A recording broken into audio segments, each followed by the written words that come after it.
This is a first edition of the Beardsley illustrated edition of Ben Jonson's Volpone with an exceptional autograph letter from Oscar Wilde laid in. I'm Sammy J from Peter Harrington, and I'd like to show you this fascinating volume with its very interesting letter.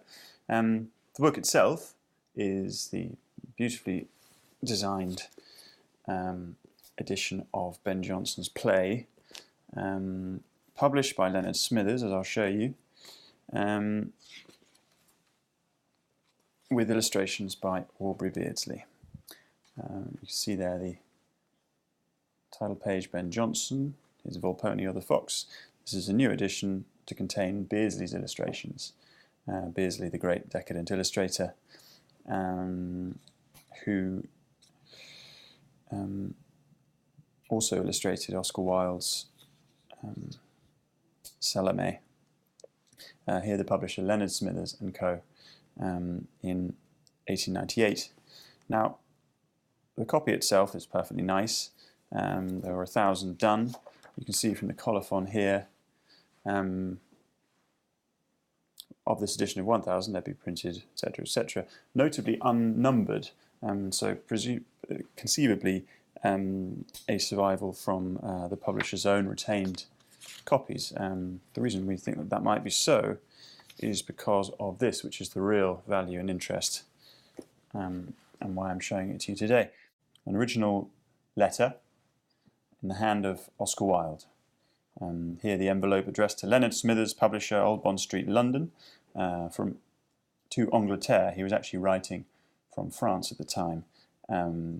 He was in disgrace, having been through his Reading jail experiences, and was living out the last year or so of his life, enjoying the Riviera.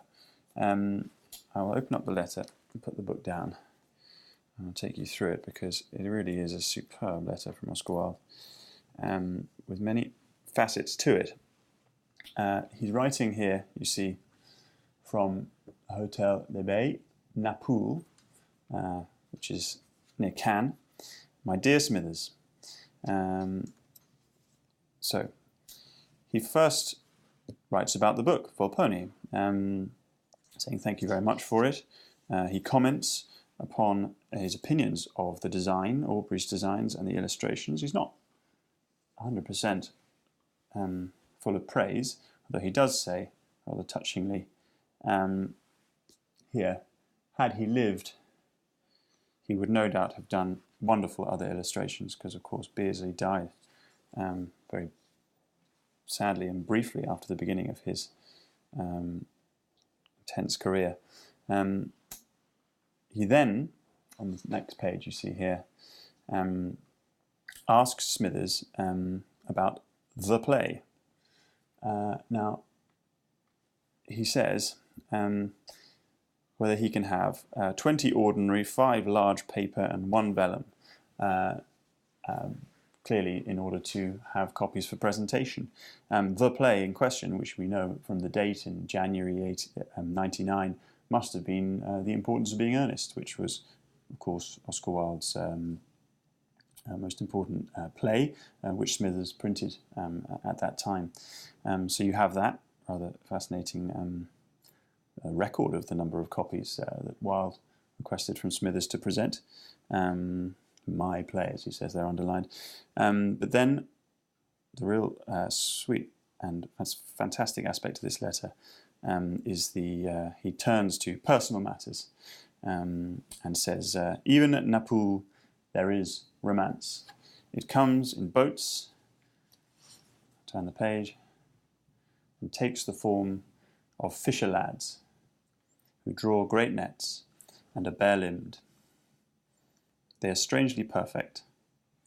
He also says, romance there is a profession plied beneath the moon. It's very unusual to have Oscar Wilde being explicit about his homosexual activities, but of course he could write to Smithers, his friend and publisher, and with impunity. Also, of course, Wilde was really living out his last days after his disgrace, and the note about Beardsley's death is a somber touch, but this is, not long before Wilde himself would be dead. So we find him here touching fantastically upon several aspects of his life at a poignant moment, with the fantastic and thrilling explicit mention of his Fisher lads. So there we have a really exceptional Wilde letter contained within this Aubrey Beardsley illustrated Smithers publication, which, as I said, could conceivably have been Smithers' own copy.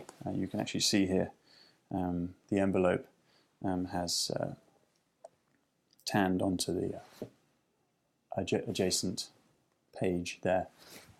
So it could be, but the real value is in the exceptional letter by Oscar Wilde, and very great thing indeed.